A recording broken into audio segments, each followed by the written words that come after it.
सुनिए जी, थोड़ी देर तो आराम कर लीजिए। दुकान एक दिन 10 मिनट लेट से खुलेगी तो कुछ बिगड़ नहीं जाएगा। थोड़ी तो अपने शरीर पर दया करो, बेचारा वो भी थक गया है। शांता जी ने पति विपुल जी से कहा। विपुल जी मुस्कुराकर बोले, शांता, रिश्ते हो या ग्राहक, दोनों ही भरोसे पर बनते हैं। ग्राहक और अपने रिश्तों में हमेशा फायदे नुकसान जैसे मोल भाव नहीं करना चाहिए। किसी एक से रिश्ता अगर टूटा तो घाटा तो तय ही है।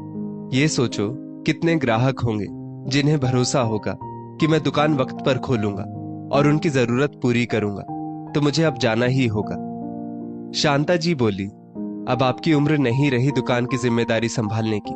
दुकान की गद्दी पर किसी को बैठा क्यों नहीं देते हैं?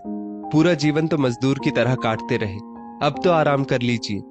नरेश भी कब से बोल रहा है कि वो नौकरी नहीं करना चाहता, तो उसे दुकान की जिम्मेदारी दे दीजिए। वो दुकानदारी भी सीख जाएगा और मेरी चिंता भी थोड़ी कम हो जाएगी।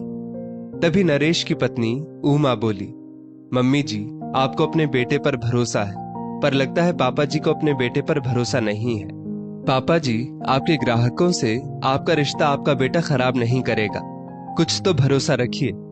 विपुल जी बोले, बहू, भरोसा बनाने के लिए भी भरोसा दिखाना पड़ता है। इस काम में नरेश ने कभी दिलचस्पी नहीं ली, जबकि इस घर के प्रति कुछ जिम्मेदारी उसकी और तुम्हारी भी है, तो मैं जबरदस्ती अपना कारोबार उस पर नहीं थोपना चाहता। चलता हूं शांता, अब दुकान खोलने में लेट कराया है तो आने में भी लेट हो ही जाएगा। इतना कह वो अपना पुराना स्कूटर ले दुकान की तरफ चल दिए। मौसम बदल रहा था, जैसे पेड़ के पत्ते उसका साथ छोड़ देते हैं, वैसे ही विपुल जी का शरीर भी उनका साथ छोड़ने लगा था। आखिर मशीन को भी एक समय के बाद आराम दिया जाता है, पर वो अपने शरीर से जरूरत से ज्यादा काम ले रहे थे।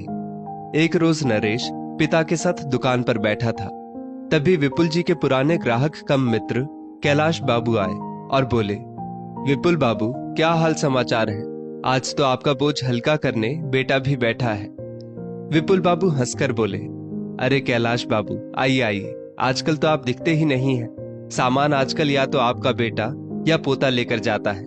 बेटा नरेश, छोटू को बोलो 2 चाय मंगवाए, ये हमारे बहुत पुराने ग्राहक हैं। नरेश ने बुझे मन से 2 चाय के लिए बोला। कैलाश बाबू बोले, अब देखिए, छुट्टे पैसे लेकर पान खाने के लिए निकला था, तभी घर से फरमाइश आई कि घी लेते आइएगा, तभी रात में हलवा खाने को मिलेगा, तो बस एक डिब्बा घी दे दीजिए और पैसे बेटे या पोते से भिजवा दूंगा, नहीं तो आप खाते में लिख लीजिए। विपुल बाबू बोले, कैलाश भाई, कैसी बातें कर रहे हैं? आपसे हमारा रिश्ता बस ग्राहक वाला नहीं है, इतना भरोसा तो हम गैरों पर करते हैं, फिर आप तो हमारे सुख दुख के साथी हैं। तभी नरेश बोला, चाचा जी, खाते में मैंने लिख दिया है, बस आप दस्तखत कर दीजिए। विपुल बाबू बेटे से बोले, ये कैसी बातें कर रहे हो बेटा? ये हमारे बहुत पुराने मित्र हैं, इनसे दस्तखत करवाने की कोई जरूरत नहीं है।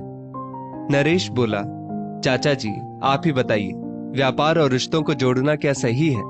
अब आगे बाबूजी की मर्जी। इतना कहकर वो बही खाता